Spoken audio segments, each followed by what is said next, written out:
तो आज का टॉपिक हमारा है effect of temperature on resistivity.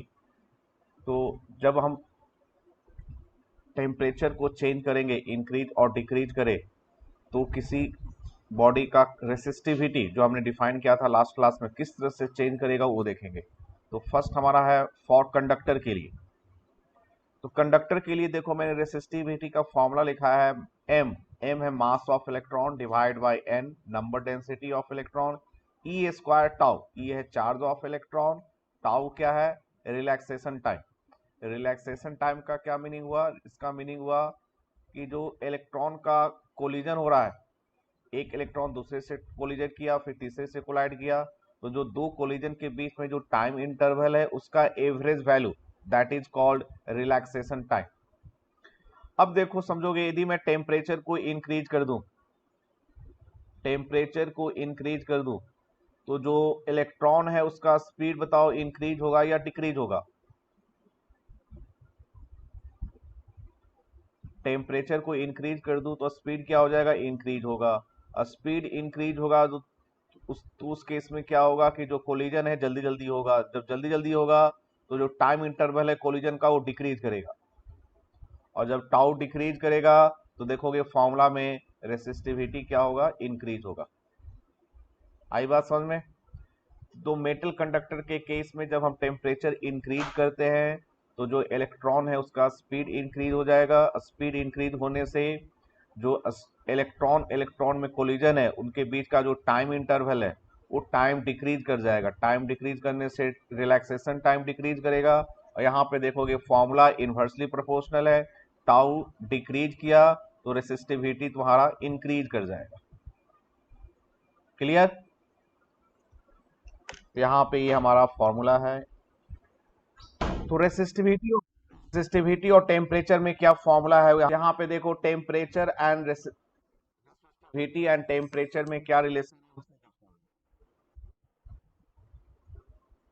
तो टेम्परेचर एंड रेसिस्टिविटी में फॉर्मूला है rho equal to rho naught into 1 plus alpha theta.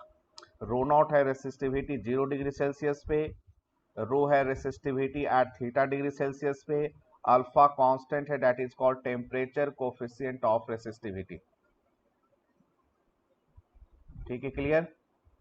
इस फॉर्मूले को तुम्हें याद रखना है।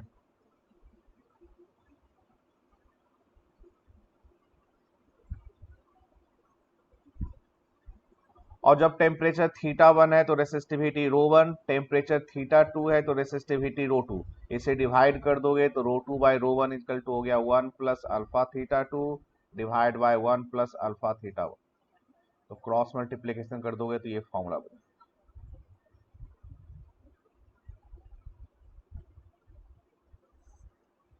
और इसमें एक और भी फॉर्मूला है। वो क्या फॉर्मूला है जो नीचे लिखा हुआ? देखो मैं इसको डिराइव करूंगा।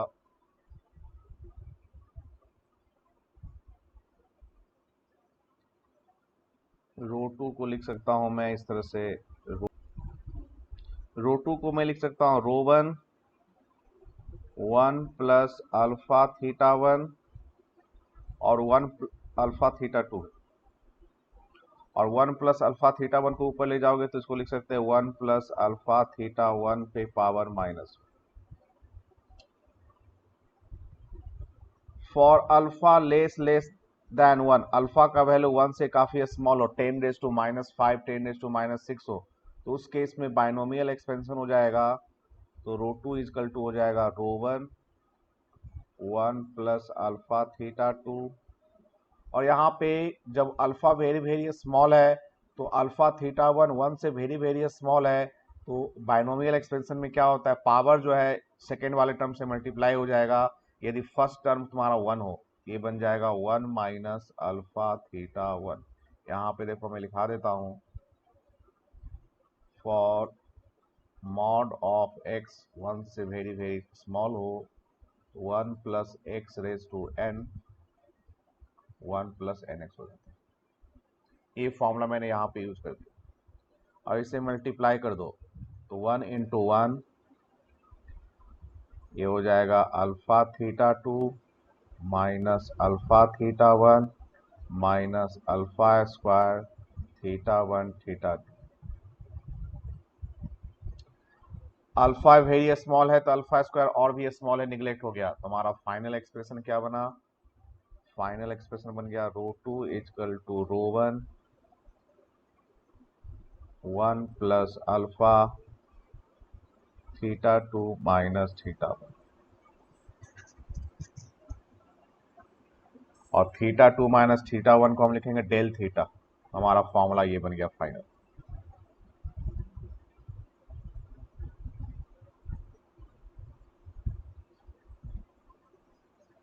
रो two equal to rho one 1 plus alpha del theta. इसमें रो वन है टेम्परेचर थीटा वन पे, रो टू है टेम्परेचर थीटा टू पे, और डेल थीटा का वैल्यू यहाँ पे है change in temperature theta two minus theta.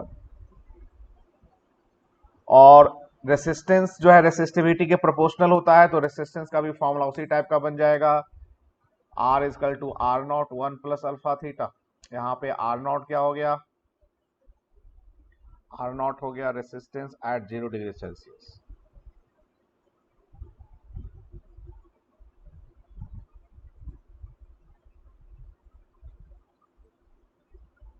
Resistance at 0 degree Celsius पे। सिमिलरली थीटा वन पे रेसिस्टेंस है आर वन, थीटा टू पे रेसिस्टेंस आर टू, तो ये रिलेशन है और अप्रॉक्स में नेक्स्ट वाला फॉर्मूला बन जाएगा हमारा। तो यहां तक क्लियर है? बताओ सभी के लिए। तो मैंने यहां पे तुम्हें बताया कि कंडक्टर के लिए रेसिस्टिविटी और टेम्परेचर में क्या रिलेशन है। तो टेम्परेचर के इंक्रीज करने से रेसिस्टिविटी भी इंक्रीज होता है। फॉर्मूला फिर मैंने बताया, जिस तरह का फॉर्मूला रेसिस्टिविटी के लिए है उसी तरह का फॉर्मूला है रेसिस्टेंस के लिए। नेक्स्ट है रेसिस्टिविटी एंड टेम्परेचर का ग्राफ कंडक्टर के लिए।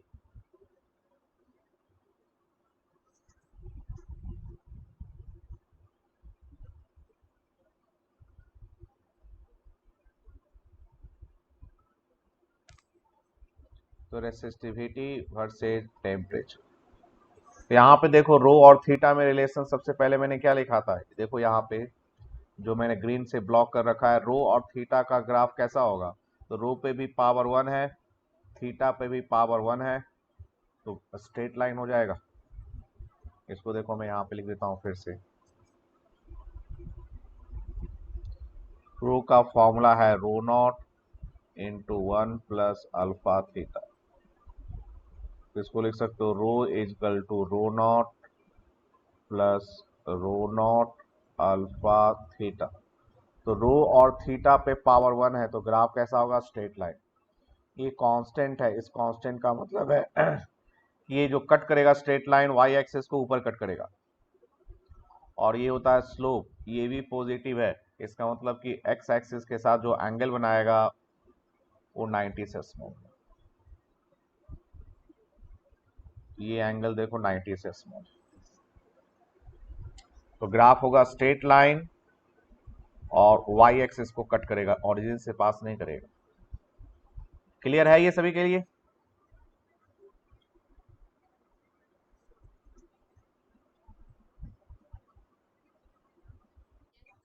नेक्स्ट हमारा है फॉर सेमीकंडक्टर। सेमीकंडक्टर के केस में क्या होता है, टेम्परेचर इंक्रीज करते हैं तो यहाँ पे दो चीज होती है। एक तो मैंने जो पहले बताया था कि इलेक्ट्रॉन का स्पीड इंक्रीज करेगा जिससे कि कोलिजन इंक्रीज होगा, तो टाइम इंटरवल डिक्रीज करेगा, वो तो होगा ही। एक दूसरा भी चीज है, वो क्या है कि जब टेम्परेचर इंक्रीज करोगे तो इसके कोवैलेंट बॉन्ड जो है ब्रेक हो जाते हैं। जो सेमीकंडक्टर है उसमें कोवैलेंट बॉन्ड बना होता है एटम के बीच में, तो कोवैलेंट बॉन्ड ब्रेक हो जाते हैं। कोवैलेंट बॉन्ड ब्रेक होने से क्या होगा कि तुम्हें फ्री इलेक्ट्रॉन्स, जो इलेक्ट्रॉन कोवैलेंट बॉन्ड में पार्टिसिपेट कर रहे थे वो फ्री हो गए, मतलब वो कहीं भी मूव कर सकते हैं। तो फ्री इलेक्ट्रॉन्स तुम्हें मिलेंगे और होल्स मिलेगा। होल्स क्या होता है, जहां पे तुम्हारा कोवैलेंट बॉन्ड बना था वहां पे एक वैकेंसी क्रिएट हो गई जिसे हम बोलते हैं होल्स। तो इस सेमीकंडक्टर को हम डिटेल में, लास्ट चैप्टर हमारा सेमीकंडक्टर ही है, वहां पे हम इसको डिटेल में पढ़ेंगे। तो तुम्हें यहाँ पे ये समझना है कि सेमीकंडक्टर के केस में जब टेम्परेचर इंक्रीज करते हैं तो कोवैलेंट बॉन्ड ब्रेक होता है जिससे कि फ्री इलेक्ट्रॉन्स एंड होल्स बनता है। होल्स भी एक चार्ज कैरियर की तरह होता है, वो हम पढ़ेंगे सेमीकंडक्टर टॉपिक में, चैप्टर में। तो यहाँ पे टेम्परेचर इंक्रीज करने से कोलिजन इंक्रीज होगा जिससे रेसिस्टिविटी इंक्रीज होगा, लेकिन फ्री इलेक्ट्रॉन्स एंड होल्स के इंक्रीज करने से चार्ज कैरियर इंक्रीज होगा, चार्ज कैरियर इंक्रीज करने से करंट इंक्रीज होगा, करंट इंक्रीज करने का मतलब रेसिस्टिविटी डिक्रीज हो रहा है। तो एक फेनोमेना है कि कोलिजन इंक्रीज हो रहा है जिससे रेसिस्टिविटी इंक्रीज हो रहा है। दूसरा फेनोमेना है कि तुम्हारा फ्री इलेक्ट्रॉन्स एंड होल्स बन रहे हैं जिससे कि रेसिस्टिविटी डिक्रीज हो रहा है, और इसका इफेक्ट ज्यादा होता है सेमीकंडक्टर में। जो free electrons and holes create हो रहे हैं जिससे कि चार्ज कैरियर इंक्रीज होगा, करंट इंक्रीज होगा, इसका इफेक्ट ज्यादा होता है। तो नेट इफेक्ट क्या होगा कि टेम्परेचर को इंक्रीज करने से करंट इंक्रीज करेगा, मतलब रेसिस्टिविटी क्या होगा, डिक्रीज करेगा। और इसका जो एक फॉर्मूला है, वैसे सिलेबस में है नहीं लेकिन तुम इसे याद रख लो, rho equal to rho naught e raise to e g by e g divide by 2 kT। E g है एनर्जी गैप, टी है टेम्परेचर, के होता है बोल्ट्जमान कांस्टेंट। बोल्ट्जमान कांस्टेंट जानते हो क्या होता है? बोल्ट्जमान कांस्टेंट होता है gas constant divide by Avogadro number.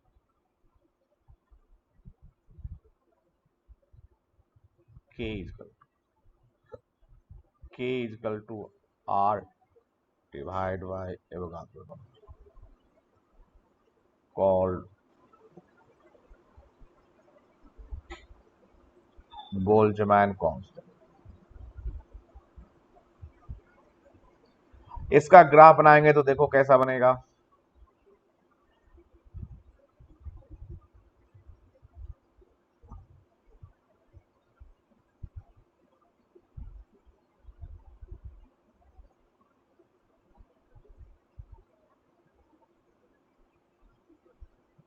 Row versus theta.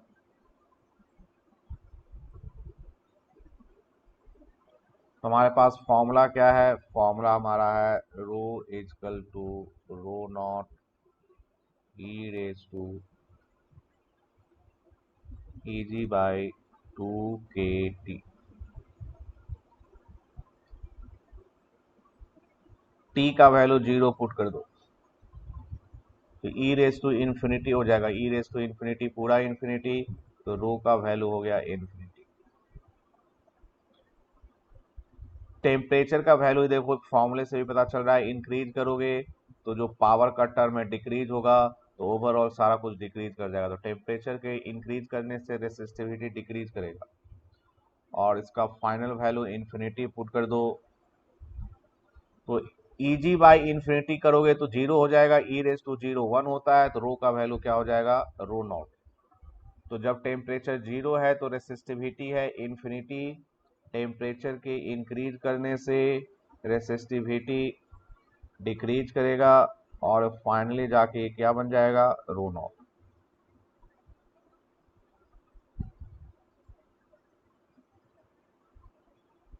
ये हो गया, बोलो क्लियर। तो सेमीकंडक्टर में तुम्हें सिर्फ ये याद रखोगे कि टेम्परेचर इंक्रीज करने से रेसिस्टिविटी डिक्रीज करता है।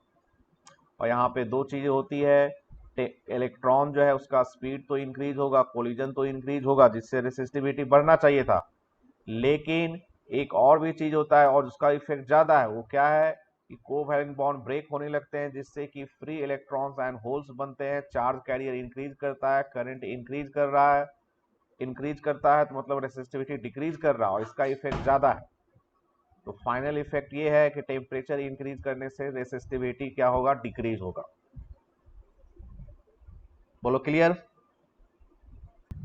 यहाँ पे देखो अभी मैंने क्या बताया कि कंडक्टर के लिए और सेमी कंडक्टर के लिए टेम्परेचर को चेंज करे तो रेसिस्टिविटी में क्या चेंज होगा। तो पहले हमने क्या देखा, कंडक्टर के केस में टेम्परेचर इंक्रीज करने से रेसिस्टिविटी इंक्रीज करता है, ग्राफ लीनियरली इंक्रीज होता है। और सेमी कंडक्टर के लिए टेम्परेचर इंक्रीज करने से रेसिस्टिविटी डिक्रीज करता है। अब इसके हम प्रॉब्लम कर सकते हैं, बहुत इंपॉर्टेंट टॉपिक है, एनसीईआरटी में देखोगे 3-4 क्वेश्चन इस पे है सब बेस्ड।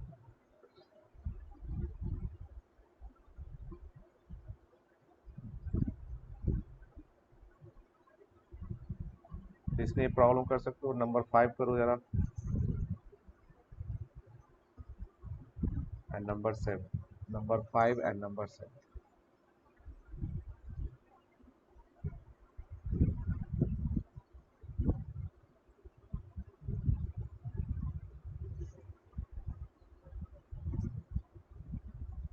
नंबर 5 में 40 डिग्री सेल्सियस पे रेसिस्टेंस गिवन है, 100 डिग्री सेल्सियस पे रेसिस्टेंस गिवन है, तो मैं टेम्परेचर कोफिशिएंट मतलब अल्फा निकालना है।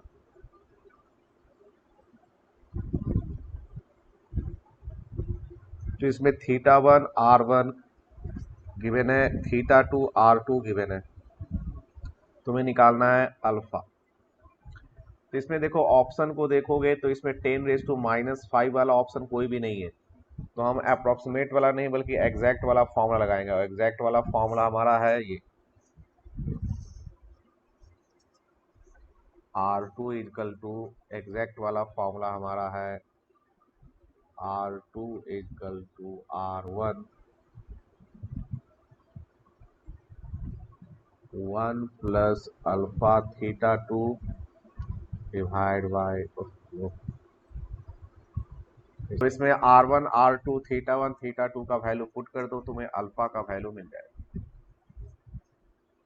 तो R2 का वैल्यू है, पुट कर लो, मिल जाएगा, कैलकुलेशन कर लोगे कैलकुलेशन इसे।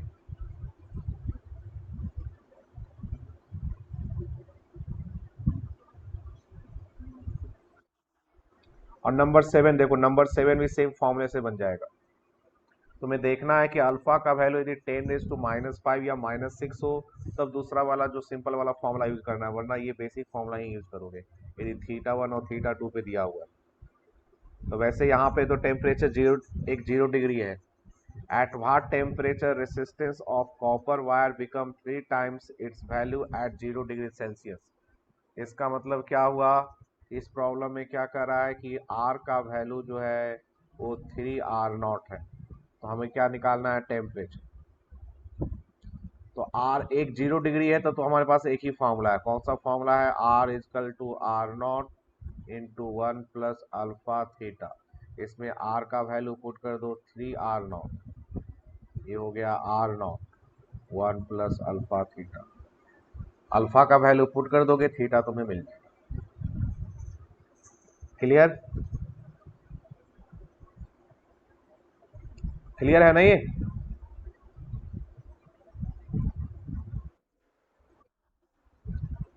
नेक्स्ट टॉपिक देखो है हमारा टाइप्स ऑफ रेसिस्टर। तो जो रेसिस्टर है वो अब दो टाइप के होते हैं, एक होता है वायर बाउंड रेसिस्टर, एक होता है carbon resistor. Wire bound resistor क्या होता है, वायर बाउंड रेसिस्टर की वायर की बाइंडिंग करके बनाई हुई इस तरह से। पर इसके साथ प्रॉब्लम क्या है कि ये जो वायर बाउंड रेसिस्टर है, एक तो काफी बल्की होता है, मतलब काफी साइज में बड़ा होगा, दूसरा कि इसका रेंज। यहाँ पे देखो मैं बता रहा था टाइप्स ऑफ रेसिस्टर में दो तरह के रेसिस्टर होते हैं, वायर बाउंड रेसिस्टर। तो वायर बाउंड रेसिस्टर में वायर की बाइंडिंग करके बनाते हैं, एलॉय का वायर होता है जिसकी बाइंडिंग करते हैं। पर इसके साथ प्रॉब्लम क्या है कि इसकी साइज बहुत बड़ा होता है और इसका रेंज ज़्यादा नहीं होता। रेंज ज़्यादा नहीं होने का मतलब कि इसके रेसिस्टेंस की वैल्यू बहुत ज़्यादा या बहुत कम नहीं हो सकती। तो इसका यूज हम कम करते हैं, हम तो यूज करते हैं सर्किट में जनरली कार्बन रेसिस्टर यूज करते हैं। कार्बन रेसिस्टर इसलिए इसका नाम है क्योंकि ये कार्बन का बना होता है, ठीक है, और इसका रेंज जो है वैल्यू वेरी स्मॉल से वेरी लार्ज भी हो सकता है, लेकिन इसका साइज बहुत जो है, जो कार्बन रेसिस्टर है उसका साइज बहुत छोटा होता है, तो बिल्कुल ही छोटा होता है, इस तरह से इतना बड़ा साइज होता है बस। अब इसके ऊपर मुझे वैल्यू लिखना है, क्या लिखना है, इसके ऊपर मुझे रेसिस्टेंस की वैल्यू लिखनी है। तो सपोज अभी रेसिस्टेंस का वैल्यू है 6.4 इंटू 10⁻³ ओम, तो ये वैल्यू हम इसके ऊपर कैसे लिखेंगे, तो हम इसकी नंबर की लिखते नहीं है, बल्कि इसमें क्या होता है ना, इस कार्बन रेसिस्टर पे 4 रिंग होते हैं, 4 रिंग होते हैं अलग अलग कलर के, और हर कलर का एक मीनिंग है, उसके कोडिंग से हम इसका रेसिस्टेंस निकालते हैं कि इसकी वैल्यू क्या है। तो ये टॉपिक हमारा है colour coding of carbon resistor, ठीक है। तो उसके लिए एक टेबल है जो तुम्हें याद रखना पड़ेगा, ये टेबल उस कोडिंग के लिए, उस कोडिंग का ये टेबल है, ये हमें याद रखना है। फर्स्ट वाले कॉलम में तुम्हें कलर का नाम लिखा हुआ है, black, brown, red, orange, yellow, green, blue, violet, grey, white, gold, silver, no colour. Second column में उस कलर का फर्स्ट लेटर है, black, brown, red, orange, yellow, green, इस तरह से, ठीक है। थर्ड कॉलम में तुम्हारा सिग्निफिकेंट डिजिट है 0 से लेकर 9 तक, किसका कैसे यूज करना मैं भी बताऊंगा। फोर्थ कॉलम में मल्टीप्लायर, इससे तुम्हें मल्टीप्लाई करना होता है। 0 है तो 10⁻0, 1 है सिग्निफिकेंट तो 10⁻1, 10⁻9 तक, उसके बाद है 10⁻1, 10⁻2।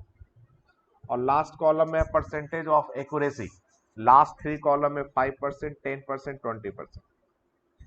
अब जो देखो कलर को याद रखने के लिए जो एक रूल है, इस स्टेटमेंट को याद रखेंगे तो कलर का ऑर्डर हमें याद रखने में इजी होगा। तो फर्स्ट लेटर को जब पढ़ोगे तो देखो क्या मिलेगा, BBROY, रॉय, BB रॉय, तो यहां नीचे लिखा हुआ BB रॉय।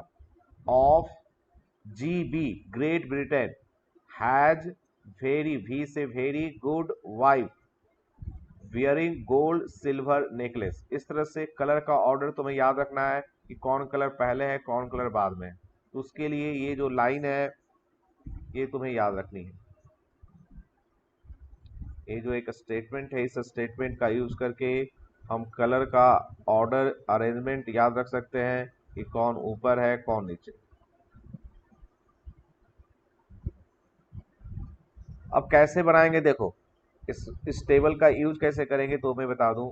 तो मैंने तुम्हें बताया कि जो कार्बन रेसिस्टर है कुछ इस टाइप का, मैंने यहाँ पे थोड़ा सा बड़ा सा नहीं बना रहा हूं, इस टाइप का है।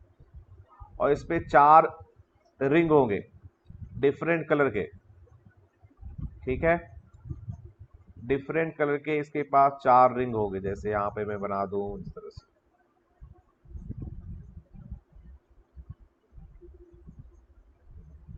4 रिंग है। एक और कुछ बना देता हूं, ठीक है। हर कलर का एक मीनिंग है, उससे हमें रेसिस्टेंस मिल जाएगा। तो कैसे मिलेगा देखो, फर्स्ट कलर यहाँ पे क्या है, ग्रीन। तो ग्रीन का देखोगे सिग्निफिकेंट डिजिट क्या लिखा हुआ है, तो ग्रीन का देखो सिग्निफिकेंट डिजिट थर्ड कॉलम में है ना, कलर ग्रीन, सिग्निफिकेंट डिजिट क्या है 5, तो तुम सबसे पहले लिखोगे 5, तुम सबसे पहले लिखोगे 5। उसके बाद है ब्लू, देखो ब्लू में क्या है, ब्लू तुम्हारा है ये ब्लू, ब्लू का सिग्निफिकेंट डिजिट क्या है 6, तो तुम लिख दो 6 इंटू 10⁻²। थर्ड मल्टीप्लायर है, थर्ड है तुम्हारा रेड, तो रेड जो मल्टीप्लायर उससे मल्टीप्लाई कर देना है। तो रेड का मल्टीप्लायर देखो क्या है आर, आर का मल्टीप्लायर है 10⁻², उससे मल्टीप्लाई कर देना है तुम्हें 10⁻²।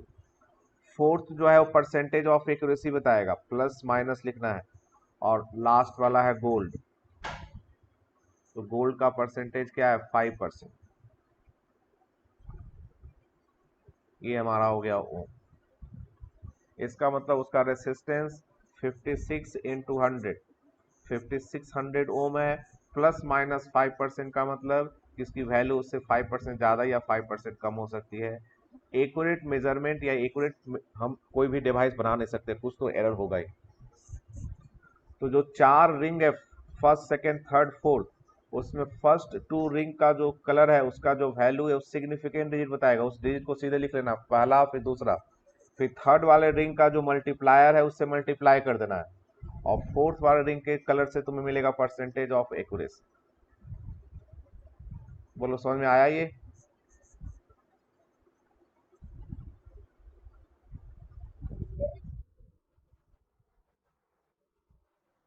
नहीं, ये तो मैंने एग्जांपल दिए तुम्हें, कोई भी चार इसमें से हो सकते हैं। ये तो मैंने एग्जांपल।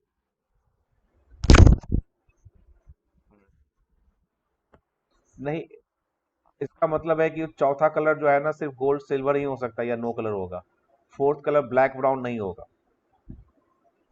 ये टेबल इस तरह से बनाया गया कि कोई कंफ्यूजन ना हो। नहीं तो देखो अभी एक प्रॉब्लम दूंगा, देखो पता चलेगा कैसे बनाया गया। देखो एक प्रॉब्लम दे रहा हूं मैं,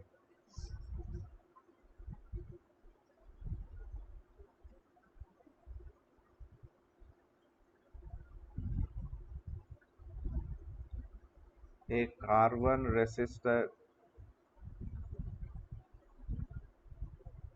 has ring of color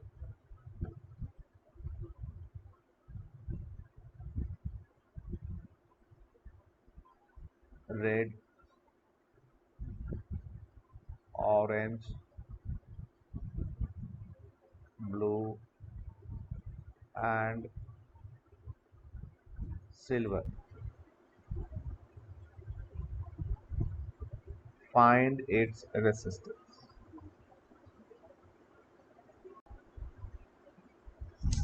Find its resistance.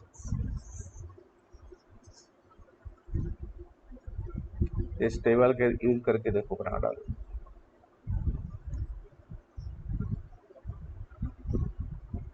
और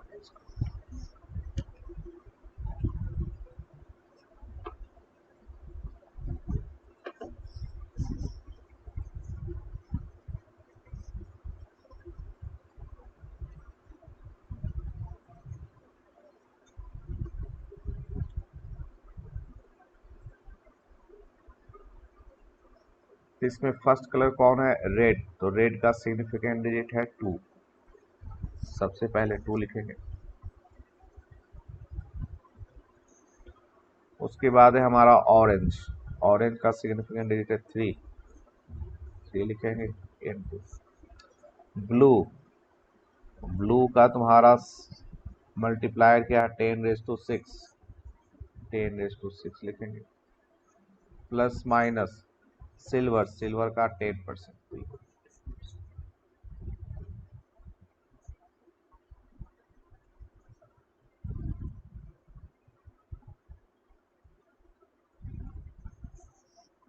आई बात समझ में क्लियर है? उसी तरह का दिया था मैंने। दूसरा देखो, second problem.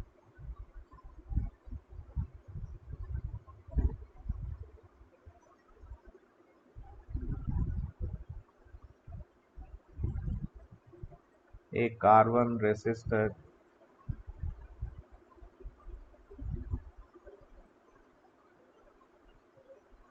has 4 rings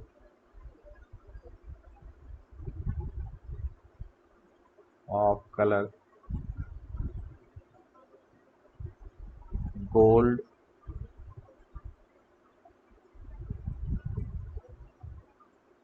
orange,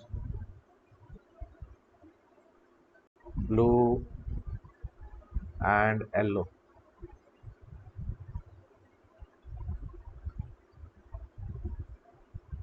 Find its resistance.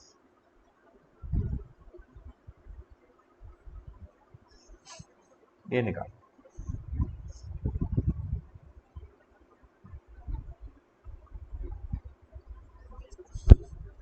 Carbon resistor में 4 रिंग है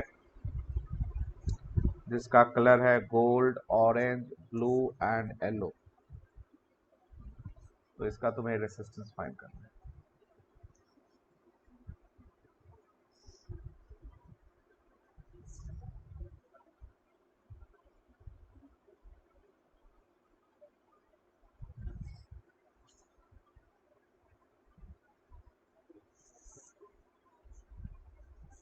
इसमें जो रिंग है उसका कलर है गोल्ड, ऑरेंज। ऑरेंज का मतलब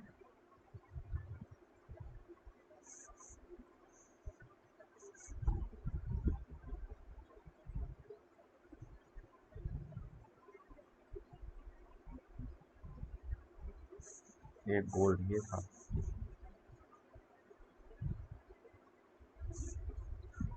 तो इसमें तो है नहीं, अब कुछ भी बना देते हैं।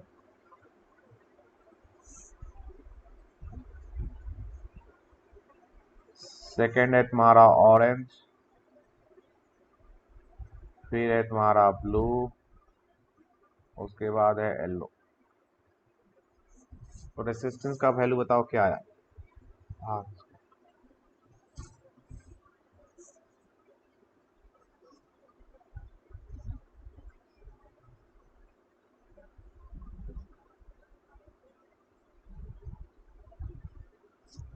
तो इसमें देखो फर्स्ट कलर है गोल्ड, और गोल्ड का यहाँ पे देखोगे सिग्निफिकेंट डिजिट है ही नहीं, है ना। और देखो फोर्थ कलर है येलो, और येलो का देखोगे परसेंटेज ऑफ एक्यूरेसी नहीं। इसका मतलब क्या है? इसका मीनिंग देखो, मैं समझाता हूं तुम्हें।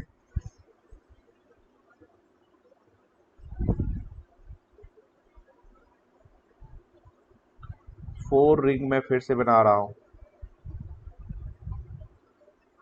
मैंने 5 बना दिए। ये ring R1 R2 R3 R4, कोई इसे उल्टा पकड़ ले तो ये सारे रिंग उल्टे हो जाएंगे। यदि उसे उल्टा पकड़ ले तो क्या ये पहला 4 नजर आएगा हमें, फिर ये 3 हो जाएगा, ये 2 हो जाएगा, ये 1 हो जाएगा, ऐसा होगा?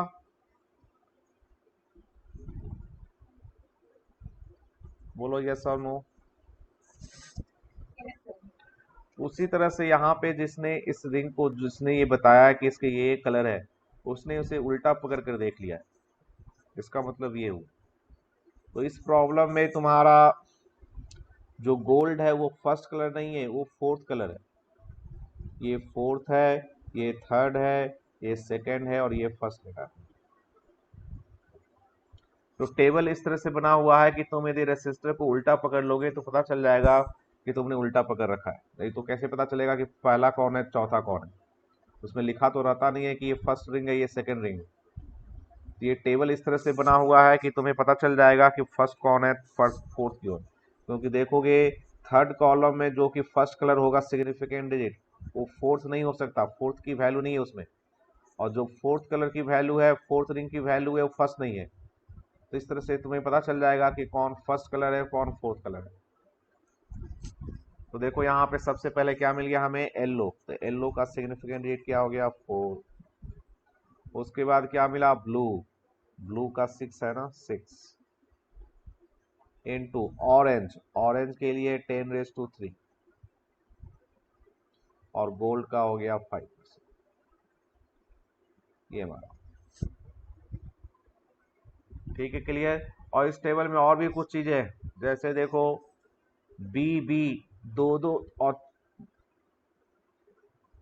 3 बी है। देखो बी बी, एक यहाँ पे देखो फर्स्ट में भी, यहाँ पे भी बी है, सेकेंड में भी बी है, और एक नीचे बी है, बी ब्लू।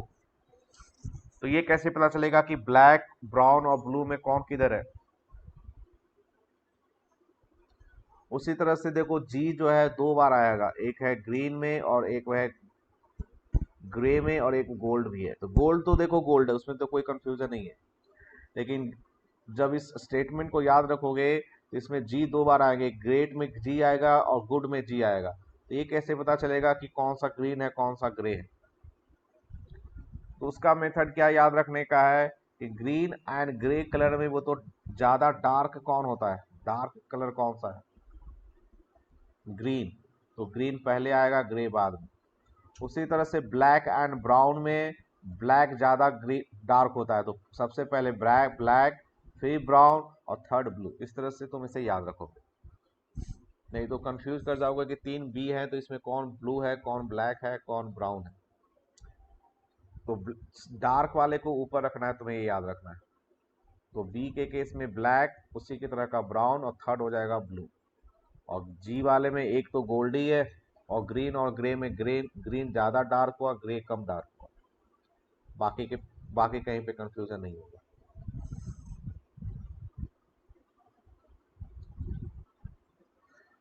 इसमें एक और प्रॉब्लम देता हूं मैं तुम्हें।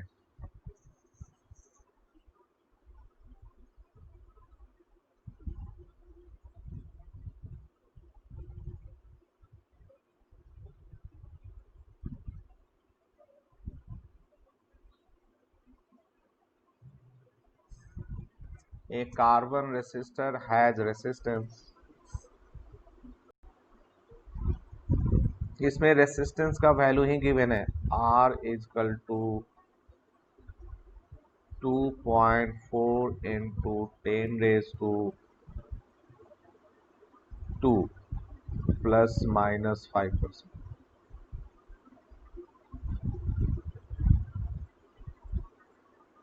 Find colour of its four ring.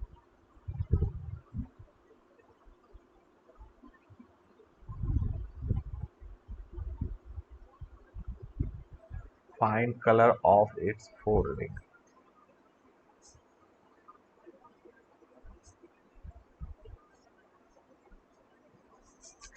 तो अभी जो प्रॉब्लम हमने किया था उसमें रिंग गिवन था, रिंग का कलर गिवन था, तुम्हें फाइंड करना था रेसिस्टेंस। इस प्रॉब्लम में रेसिस्टेंस गिवन है, तुम्हें फाइंड करना है जो रिंग है उसके कलर क्या है।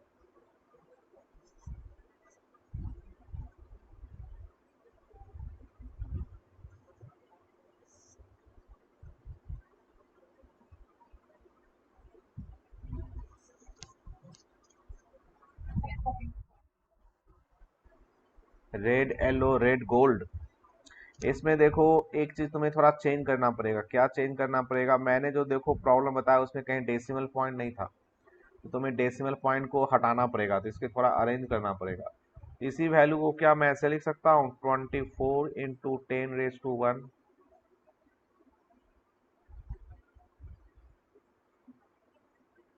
लिख सकते हैं इसे हम इस तरह से। क्योंकि देखो मैंने जो बताया था उसमें डेसिमल पॉइंट मैंने कहीं पे पुट नहीं किया था, तो मैं डेसिमल पॉइंट यहाँ से हटाने पड़ेंगे। तो 2.4 × 10⁻² को लिखोगे 24 × 10⁻⁴। अब लगाओगे कलर कोडिंग, तो इसमें फर्स्ट सेकेंड तो ठीक रहेगा, थर्ड वाला जो नंबर है वो 1 है ना कि 2 है।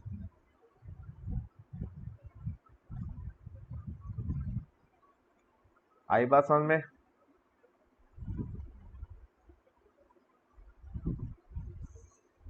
क्योंकि डेसिमल तो अलग अलग तरीके से पुट करोगे तो पावर अलग अलग हो जाएगा, तो तुम्हें डेसिमल रखना ही नहीं। बोलो क्लियर है? ठीक, ये तो टॉपिक बन जाएगा तुम्हारा, इसमें मैंने बता दिया सारा कुछ क्या करना। ये प्रॉब्लम तुम कर लोगे, सिंपल ही होते हैं। तो नेक्स्ट टॉपिक भी हम स्टार्ट कर देते हैं आज, वो है कॉम्बिनेशन ऑफ रेसिस्टर। तो हमने कैपेसिटर इलेक्ट्रोस्टैट में किया ही है, उसी तरह का डेरिवेशन है, डेफिनेशन भी उसी टाइप का है। एक है सीरीज कॉम्बिनेशन, एक है पैरेलल कॉम्बिनेशन। सीरीज कॉम्बिनेशन में क्या होता है देखो, हमने कैपेसिटर में किया ही है ये। यहाँ पे दो रेसिस्टर है R1 एंड R2, इसके क्रॉस हम वोल्टेज अप्लाई करें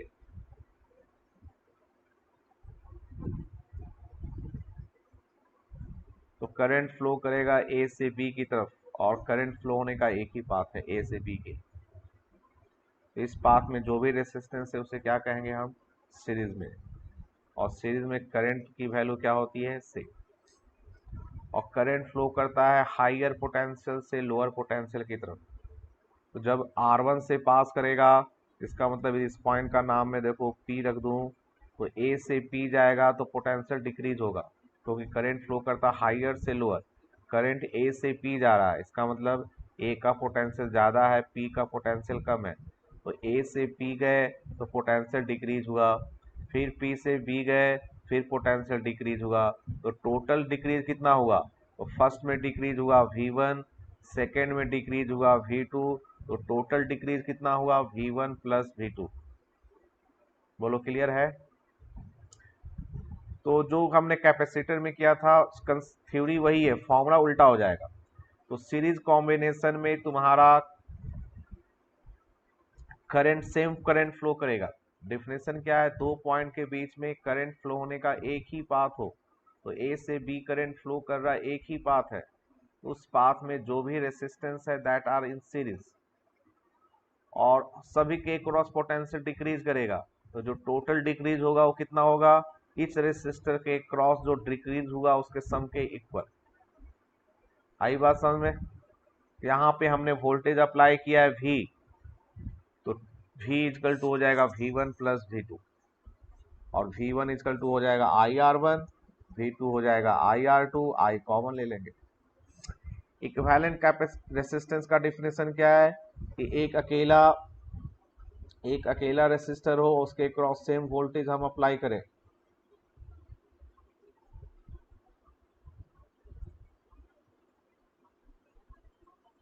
इसके क्रॉस हम सेम वोल्टेज अप्लाई करें और उसमें सेम करंट फ्लो करे करे तो हम कहेंगे ये जो रेसिस्टर है उस कॉम्बिनेशन का क्या है, इक्विवेलेंट है। और इस केस में तुम्हारा फॉर्मूला क्या बन जाएगा, V इक्वल टू आ गया, और दोनों को इक्वेट करोगे तो फॉर्मूला मिल गया तुम्हें from 1 and 2 R equal to हो गया R1 प्लस R। तो इक्विवेलेंट रेसिस्टेंस में R equal to R1 plus R2, और यदि इक्वल इक्वल हो, दोनों इक्वल इक्वल होता R नॉट तो 2R0 हो जाता। यदि 3 इक्वल रेसिस्टर सीरीज में हो तो 3R0 हो जाएगा। यदि n इक्वल हो तो nR0 हो जाएगा, तो nR हो गया। सिंपल है ये, तो क्लियर है ना। और सीरीज में देखो equivalent resistance R1 plus R2 plus R3 plus होता जा रहा है। इसका मतलब क्या हुआ, ये रेसिस्टेंस जो है इंक्रीज करता जाएगा। तो डायग्राम से भी समझ सकते हो कि देखो जब रेसिस्टेंस को सीरीज में कनेक्ट करोगे तो पाथ ज्यादा हो गया ना, पाथ ज्यादा हो गया तो तुम्हारा कोलिजन ज्यादा होगा तो रेसिस्टेंस इंक्रीज करेगा। ये हो गया तुम्हारा सीरीज कॉम्बिनेशन। पैरेलल कॉम्बिनेशन में क्या होता है कि दो पॉइंट के बीच में करंट के फ्लो होने का पाथ जो है दो या दो से ज्यादा पाथ। यहाँ पे मैंने 2 पाथ बनाया।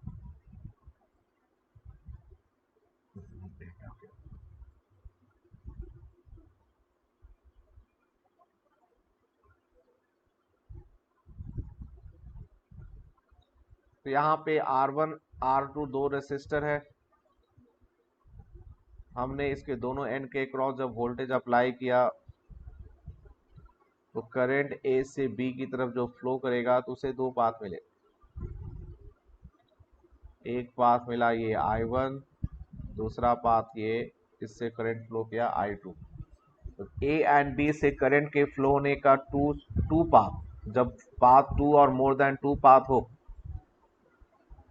तो इसे हम कहेंगे पैरेलल कॉम्बिनेशन। क्लियर है ये।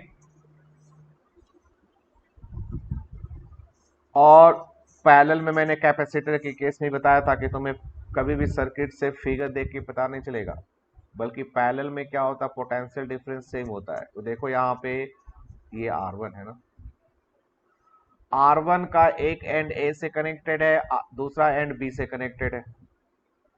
R2 का भी एक एंड A से कनेक्टेड है, दूसरा एंड B से कनेक्टेड है।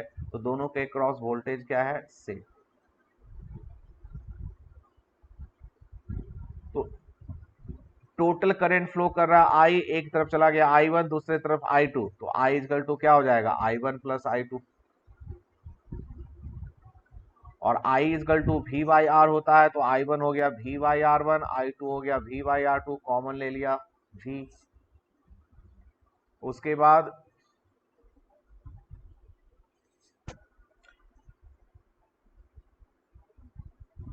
इक्विवेलेंट का डेफिनेशन तो एक ही है,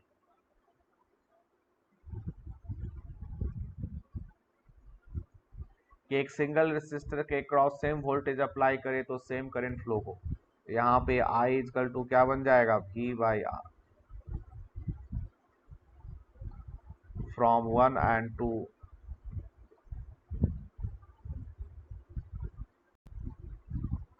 1 बाय R इक्वल टू हो गया 1 bye R1 plus 1 by R। तो ये हमारा फॉर्मूला बन गया। और इसमें एलसीएम ले लोगे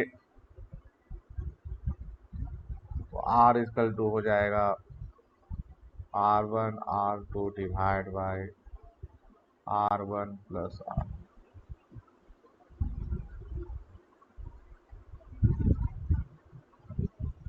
ठीक है, क्लियर। और इसमें जब इक्वल रेसिस्टर हो तो R बाई एन हो जाता। सीरीज में इक्वल हो तो ऐड होता है तो n इंटू आर होगा, इसमें n से डिवाइड हो जाएगा।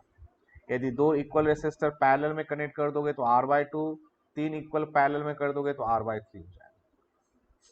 क्लियर। तो ये तो डेरिवेशन समझ में कोई दिक्कत हुई नहीं होगी। क्योंकि सेम तरह का चीज हम कैपेसिटर में कर चुके हैं। प्रॉब्लम भी उसी टाइप के, बस फॉर्मूला यहाँ पे उल्टा हो गया। यहाँ सीरीज में ऐड हो रहा है, वहां कैपेसिटर में पैरेलल में ऐड होता है।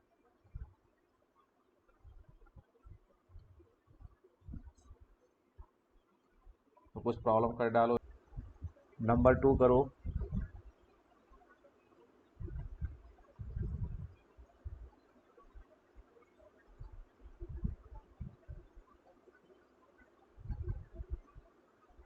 क्लियर है सब कुछ? स्क्रीन आवाज आ रही है?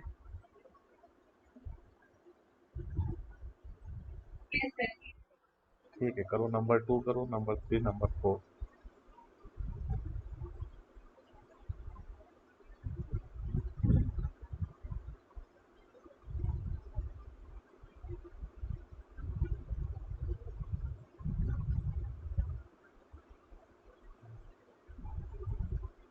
नंबर 2 करा है कि हमारे पास 4 रेसिस्टेंस है, सभी का वैल्यू है 2 ओम। तो मैक्सिमम और मिनिमम वैल्यू क्या होगा? तो रेसिस्टेंस को सीरीज में ऐड करते हैं तो इंक्रीज करता है, तो चारों को सीरीज में ऐड कर दो तो मैक्सिमम हो जाएगा, और चारों को पैरेलल में कनेक्ट कर दो तो मिनिमम हो जाएगा।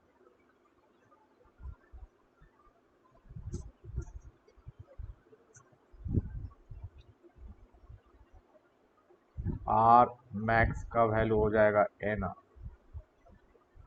ये हो गया 8।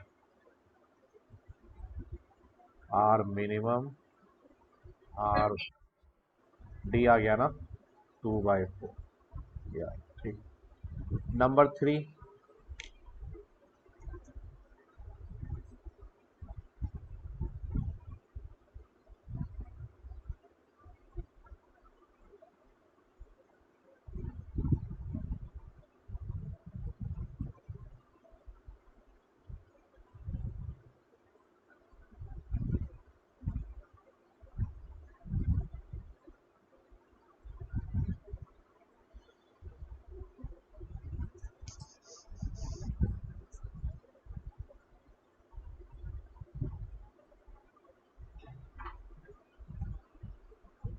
नंबर 3 कह रहा है कि 3 रेसिस्टेंस है, तीनों का रेसिस्टेंस सेम है, तो कह रहा कितने पॉसिबल कॉम्बिनेशन बना सकते हो। ये हो गया।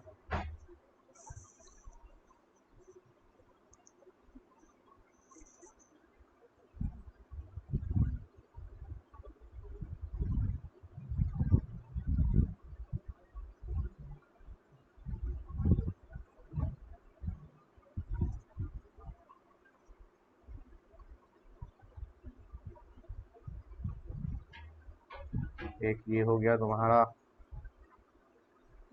और एक हो जाएगा इस तरह से।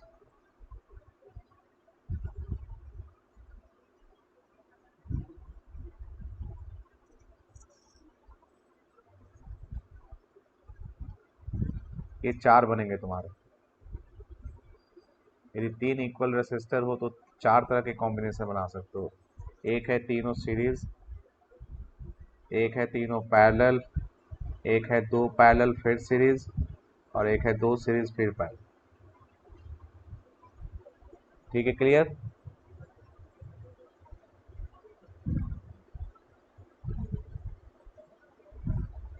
Next number 4।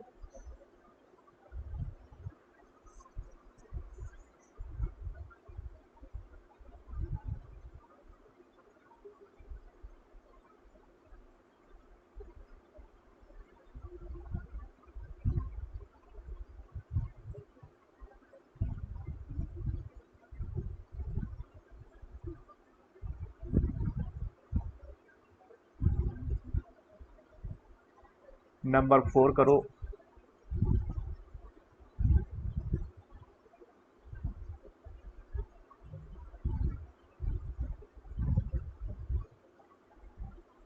नंबर 4 में क्या कर रहा है कि हमारे पास 2 रेसिस्टर है, 2 रेसिस्टेंस है, उसका हम सेपरेट दोनों का अलग अलग यूज करें या इन दोनों का कोई कॉम्बिनेशन बनाए। तो इसमें जो इफेक्टिव रेसिस्टेंस है, जो इक्विवेलेंट रेसिस्टेंस है, उसका मिनिमम वैल्यू 3 होता है और मैक्सिमम वैल्यू 16 है। तो बताना है दोनों की वैल्यू क्या क्या है। नंबर 4 क्वेश्चन समझ में आ गया। हमारे पास दो रेसिस्टेंस है, तो कह रहा है कि दोनों को या तो इंडिविजुअली अलग अलग यूज करो या उनका कोई कॉम्बिनेशन यूज करो। तो टोटल कितने बनेंगे, वैल्यू पॉसिबल हो जाएंगे, बता सकते हो? नंबर 4 में हमारे पास दो रेसिस्टर है R1 R2, तो कह रहा है या तो इंडिविजुअली सेपरेटली यूज कर लो या इनका कोई कॉम्बिनेशन यूज करो। तो कितने कॉम्बिनेशन हो जाएंगे टोटल? तो दो तो हो गए इंडिविजुअल वाले, एक हो जाएगा सीरीज में और एक हो जाएगा पैरेलल में, हो जाएगा ना?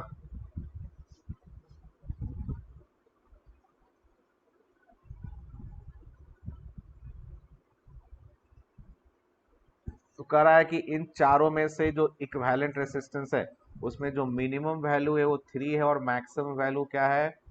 16, यही दिया हुआ था। हाँ, तो मिनिमम कब होगा, मैक्सिमम कब होगा? तो सीरीज में मैक्सिमम होता है, इसका मतलब क्या हुआ कि R1 plus R2 is equal to है 16। और मिनिमम, मिनिमम का मतलब मिनिमम कब होता है? पैरेलल में। पैरेलल में मैंने एक फॉर्मूला लिखा है, दो हो तो R1 R2 divide by R1 plus R, इसका वैल्यू क्या गिवन है? 3। क्रॉस मल्टीप्लिकेशन कर दो और R1 प्लस R2 का वैल्यू पुट कर दो, ये क्या बन गया? 48। तो हमारे पास दो इक्वेशन हो गए, एक है R1 प्लस R2 16, एक है R1 R2 48। तो हमें इन दोनों को सॉल्व करके R1 R2 निकालना है। तो एक तो मेथड है कि मैथमेटिकली सॉल्व कर डालो, या फिर दूसरा ऑप्शन है कि तुम वैल्यू को पुट करके भी देख सकते हो, क्योंकि यहाँ पे ऑप्शन वाले है। तो फर्स्ट ऑप्शन है 4 एंड 12, तो 4 प्लस 12 16 और सेकेंड 4 इंटू 12 48। तो फर्स्ट को सेटिस्फाई कर गया, तो आंसर तुम्हारा आ जाएगा 4 एंड 12, क्योंकि ये मल्टीपल चॉइस क्वेश्चन है तो हम पुट करके भी देख सकते हैं, पूरी सॉल्व करने की जरूरत नहीं। यदि सॉल्व करना चाहते हैं तो कैसे सॉल्व करते हैं? इसमें तुम पुट कर देते इक्वेशन 1 से R2 का वैल्यू 16 माइनस R1 फ्रॉम 1, ये हो जाएगा तुम्हारा R1 16 माइनस R1 इंटू 48, ये हो जाएगा 16R1 minus R1 square is equal to 48, ये हो जाएगा R1 स्क्वायर माइनस 16R1 प्लस 48 इजकल टू 0। इसको फैक्टराइज कर लोगे, R1 माइनस 4 R1 माइनस, वही आंसर आ गया जो मैंने बताया था, पुट करके आया। ठीक है, क्लियर है? पैरेलल में मिनिमम होता है रेसिस्टेंस के केस में, वो कैपेसिटर में मैक्सिमम होता है। जहां पे हम प्लस करेंगे वहां पे मैक्सिमम होगा ना, तो सीरीज में हम प्लस करते हैं तो सीरीज में मैक्सिमम होगा। 7 बनाओ, नंबर 8 बनाओ,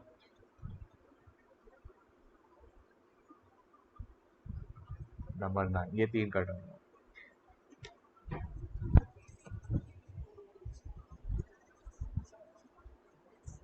सीरीज पैरेलल, कौन सीरीज होगा कौन पैरेलल होगा, ये बिल्कुल वही कंसेप्ट है जो कैपेसिटर में हमने किया था। इसमें जो इजी प्रॉब्लम है, इसमें ज्यादा दिक्कत तुम्हें आनी नहीं चाहिए।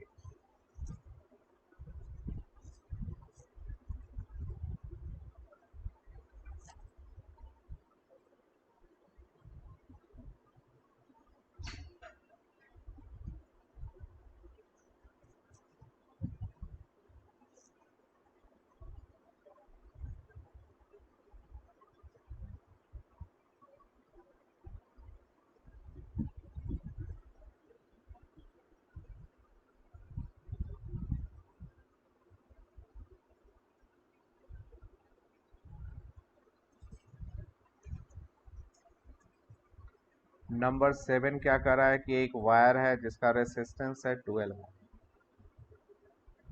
इसका रेसिस्टेंस है 12। फिर कह रहा है हमने इसे बेंड करके एक सर्कल बना लिया।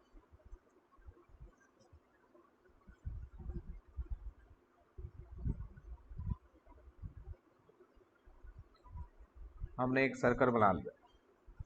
फिर कह रहा है the effective resistance between 2 point on any diameter, इसका कोई भी एक डायमीटर ले लो इस तरह से, इसके दो एंड पे जो दो पॉइंट है उन दोनों के बीच फाइंड करना है। ये हो गया ए और ये हो गया, तो ए एंड बी के बीच फाइंड करना है।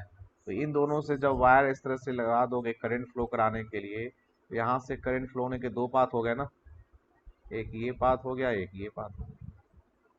तो ये दोनों किस में हो गए, पैरेलल में।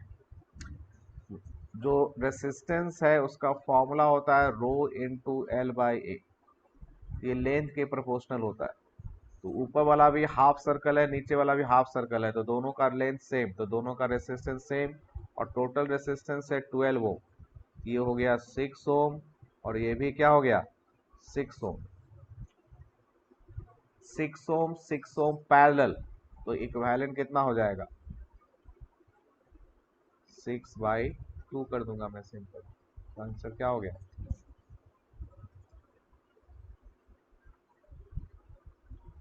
ठीक है, डाउट ठीक क्लियर है। अब 8 और 9 भी कर डालो। एक वायर का रेसिस्टेंस है 12 ओम नंबर 8 में, और इससे हमने एक इक्विलैटरल ट्रायंगल बना लिया, उसके किसी दो टर्मिनल के बीच में हमें फाइंड करना है इक्विवेलेंट रेसिस्टेंस नंबर 8।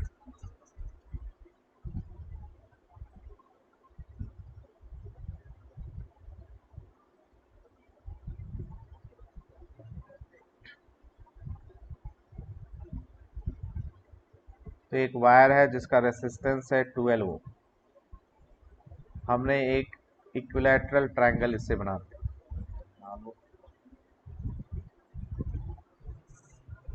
तो इसके किसी भी दो एंड के अबाउट हमें फाइंड करना है। तो मुझे इन दोनों के बीच फाइंड करना है। तो टोटल जो वायर है उसका रेसिस्टेंस है 12 ओम।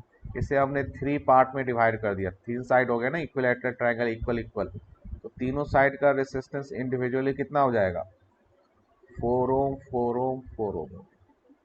और मुझे इन दोनों के बीच में फाइंड करना है। बताओ कैसे करोगे, इन दोनों को किस में कर दोगे, सीरीज में, फिर उसे इसके साथ किसके साथ कर दोगे, पैरेलल में, तो बन जाएगा तुम्हारा। ये हो जाएगा 4 4 सीरीज में हो गया, ये हो गया 8,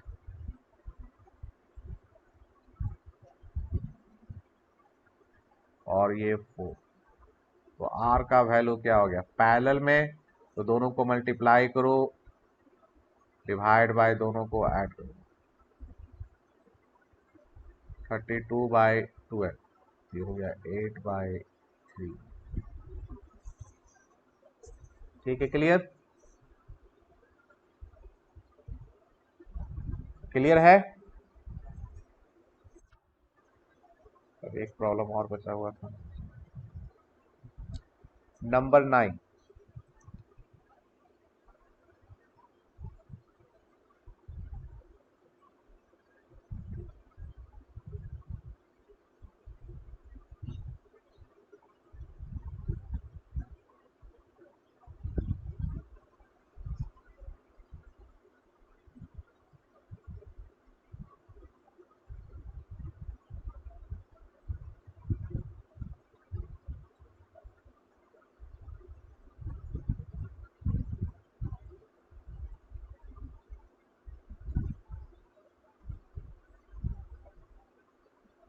नंबर 9 में करा कि दो वायर हमारे पास है, दोनों का लेंथ सेम है, मटेरियल सेम है, लेकिन एरिया सेम नहीं है।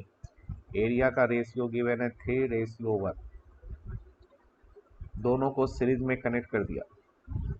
जो थिकर वायर है, मतलब जिसका एरिया ज़्यादा है, उसका रेसिस्टेंस है 10 ओम, तो हमें इक्विवेलेंट कॉम्बिनेशन का इक्विवेलेंट रेसिस्टेंस फाइंड करना है।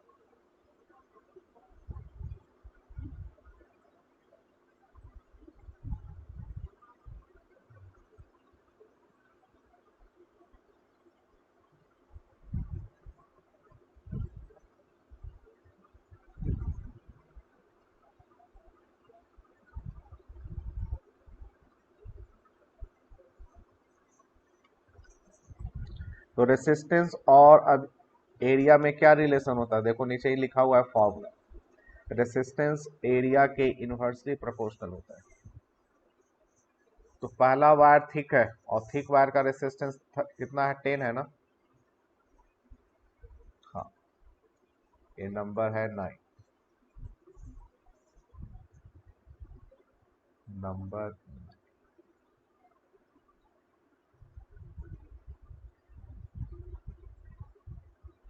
पहला वायर थिक है तो मैं डायग्राम में थिक बना लेता हूँ, दूसरा वायर थिन, लेंथ सेम है।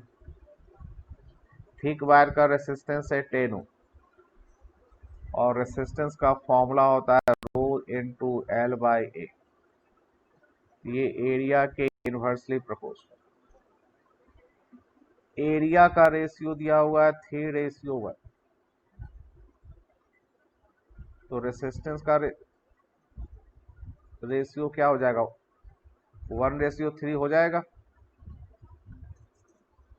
और फर्स्ट वाले का रेसिस्टेंस है 10, तो सेकेंड वाले का रेसिस्टेंस क्या हो जाएगा, तो ये हो जाएगा 10 × 3, ये 30। और इन दोनों को सीरीज में कनेक्ट कर दिया करता है, तो R इक्वल टू हो गया R1 प्लस R, ये क्या हो गया, बोलो क्लियर।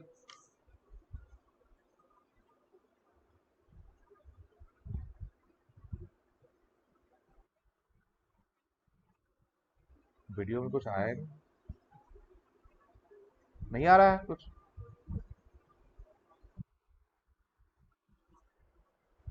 वो आज लगता है थोड़ी सी प्रॉब्लम आ रही है, इसलिए कभी कभी हो जाती है प्रॉब्लम। हाँ,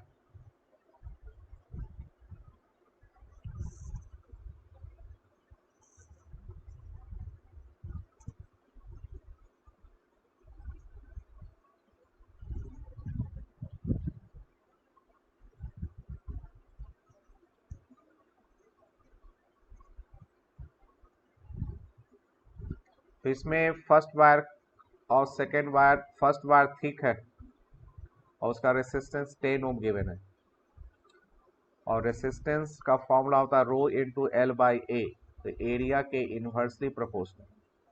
तो एरिया का रेशियो है 3:1, तो रेसिस्टेंस का रेशियो 1:3 हो गया। 1:3 है तो फर्स्ट 1 है तो सेकेंड 3 है, तो फर्स्ट का रेसिस्टेंस 10 है तो दूसरे वाले का रेसिस्टेंस 30 हो जाएगा। फिर करा दोनों को सीरीज में कनेक्ट कर दिया तो total resistance R1 plus R2 हो गया, तो रेसिस्टेंस हो गया 40।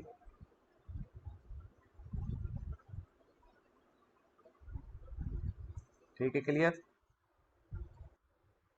तो हमारा यहाँ तक तो ये बन गया सारा